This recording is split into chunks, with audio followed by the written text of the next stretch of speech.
Whether it's abuse or bullying, they're often intertwined in the secrets that children and even adults keep.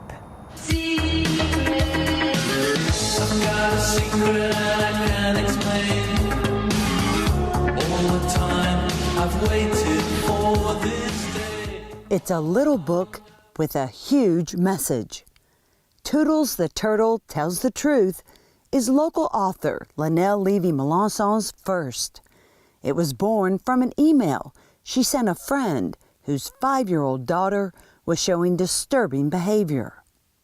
So much so that her mother took her to see a counselor. The counselor took her and couldn't figure out what it was. So we knew that there was a secret. A secret, even after 2 years of counseling, only Tootles could bring to light. She walked over to her and whispered in her ear. She said, "Tootles told me I could tell you what my daddy did to me, but I don't want my mama to go to jail." And the counselor said, "Well, why, honey? Why would your mama go to jail?" And she said, "Because my daddy told me if I told anybody what he did to me, my mama would go to jail. And I don't want my mama to go to jail." She started revealing episodes of child sexual abuse. The counselor was thankful for Tootles. And she told the mother, she says, "You tell her that this book needs to be published. It's going to help hundreds of children." Make that thousands now. The state Senate put it on its recommended reading list, and it's now a valuable tool in EBR's eye care program. Kids respond to literature. I think most of us remember as kids that were favorite books we had, we would read. Children's books, good ones, do two things. They entertain and they inform. Eye care specialist Tanya Chapman Griffin developed an entire lesson plan guide around the book. Telling secrets is an important lesson to teach. Good secrets versus bad secrets, and empowering children to be able to have conversations about anything.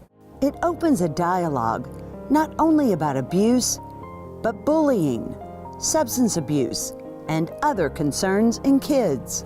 It's a book Shana Butler says could have changed 40 years of her life. When I was a little girl, I was molested by my uncle at age 2. And I was told by my grandmother, when I did tell her not to ever say that again, my voice was taken.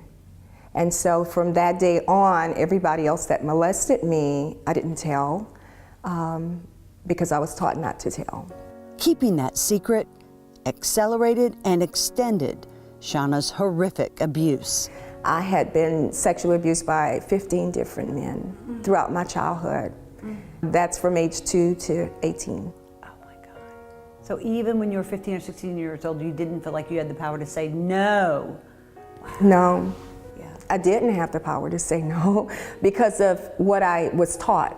That's right. The power was there, but I didn't know because I didn't have another perspective. Nobody else said, "You can tell." I didn't have a Tootles. I want to save those little Shaunas of the world and put it somewhere where a child can pick it up and look at it and know that it's okay to tell the secret.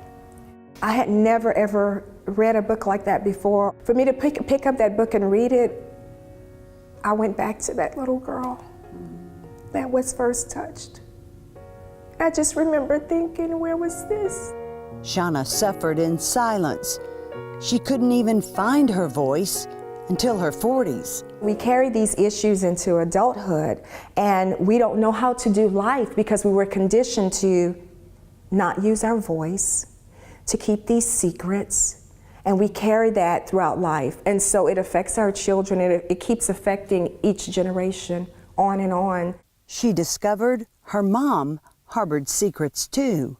She shared with me that when she was a little girl, she was molested or touched and had told my grandmother also, and it was overlooked too. I feel like my mom didn't know what to do because something happened to her and she wasn't protected. So I don't know if maybe something happened to my grandmother too, because sometimes it is a cycle of shh. Shauna's broken that destructive cycle with her children.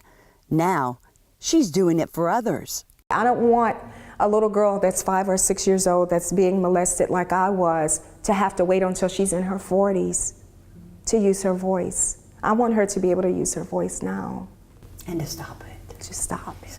Whenever I go to speak, I bring it with me and, share with people about the book because it meant so much to me even now. It was a part of my healing. Just to know that this is out there, it's a part of my healing. Because I feel like now children have a voice.